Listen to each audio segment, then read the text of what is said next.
Qualifying for the Italian Grand Prix is over, and it is Lando Norris in the McLaren who is on pole position as McLaren secure a 1-2.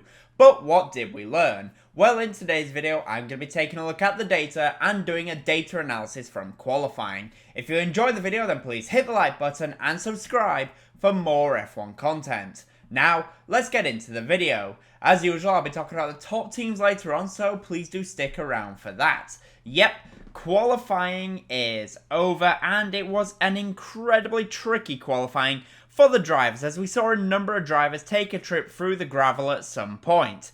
F1's newest driver, Franco Colapinto, took a big dip through the gravel at the second Lesmo, as did Carlos Sainz, Sergio Perez and Kevin Magnussen, just to name a few drivers. There was more mistakes than what we usually see at this circuit, and I think this is because the curb changes have slightly altered the amount that the drivers can attack the track. The track was also evolving during the session, but how much did it evolve by? Well, to find out, let's take a look at all the lap times set by Lando Norris in today's qualifying. You can see here that there's not really that much change from Q1 to Q3, unlike what we do typically see at other races. But even so, let's compare the first lap from Q1 to his final lap from Q3 to see where the changes were. And when you look at these two laps, the first two chicanes were actually pretty identical, as Norris gets pretty much the same run through both corners, both on entry and exit. The changes start to come when Norris reaches the Lesmo corners. You can see that in Q3, Norris is able to get to power slightly sooner in Lesmo 1, and then gets a better exit from Lesmo 2, and carries slightly more speed through the Parabolica corner right at the end of the lap. This is where you can see the main differences. At the apex of Parabolica, Norris carries 8 km/h more in Q3 versus Q1, as the circuit grip and Norris's confidence have both risen at this point. Altogether, lap time differences for Norris improved by only 0.6 of a second from the start to the end of qualifying. So we've seen how the times improved during the qualifying session, but what about the top speeds? Well, let's take a look at the top speeds that the teams were able to reach today. And when you look at these top speeds, you can see that in general, a lot of the teams were actually slower in today's qualifying versus what we saw in practice yesterday. Only Ferrari, Aston Martin and Sauber really improved in a straight line. Everyone else tended to be a little bit slower, and I think the reason for that is mainly because a lot of them wouldn't have gotten the same amount of slipstream as they managed to get yesterday during practice. Either that, or maybe some teams have slightly modified the amount of downforce that they are running to maybe make their cars ever so slightly more draggy. But I do think in general it is more down to the amount of slipstream that they were able to get in qualifying today. It was Aston Martin who were the fastest car in a straight line today, as they were able to reach 354 km/h.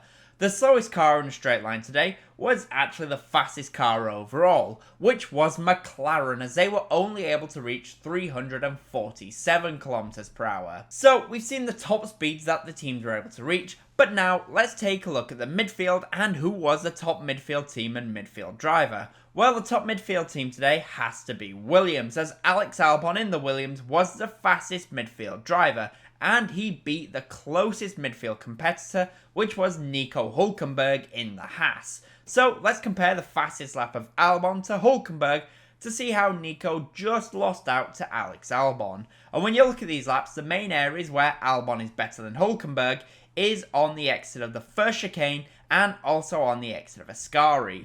At Ascari, Albon gets a fantastic run and carries that all the way down that back straight. Through Parabolica, you can see Hülkenberg was actually faster on the brakes, but Albon got a better exit.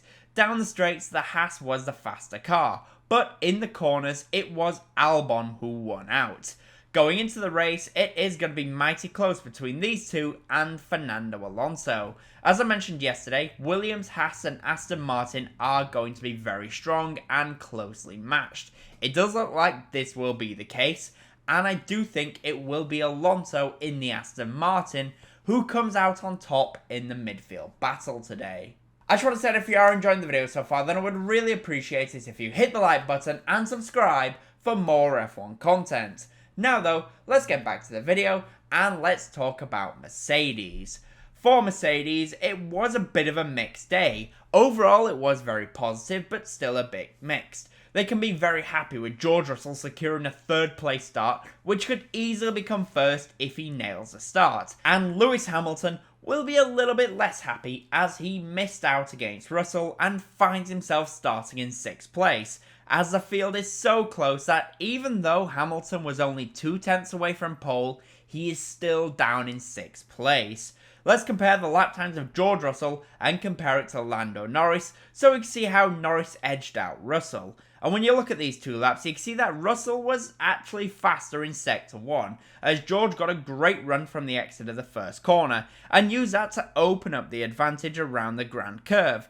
But going into the Lesmo corners and Ascari, it's where we really start to see the downforce advantage of that McLaren.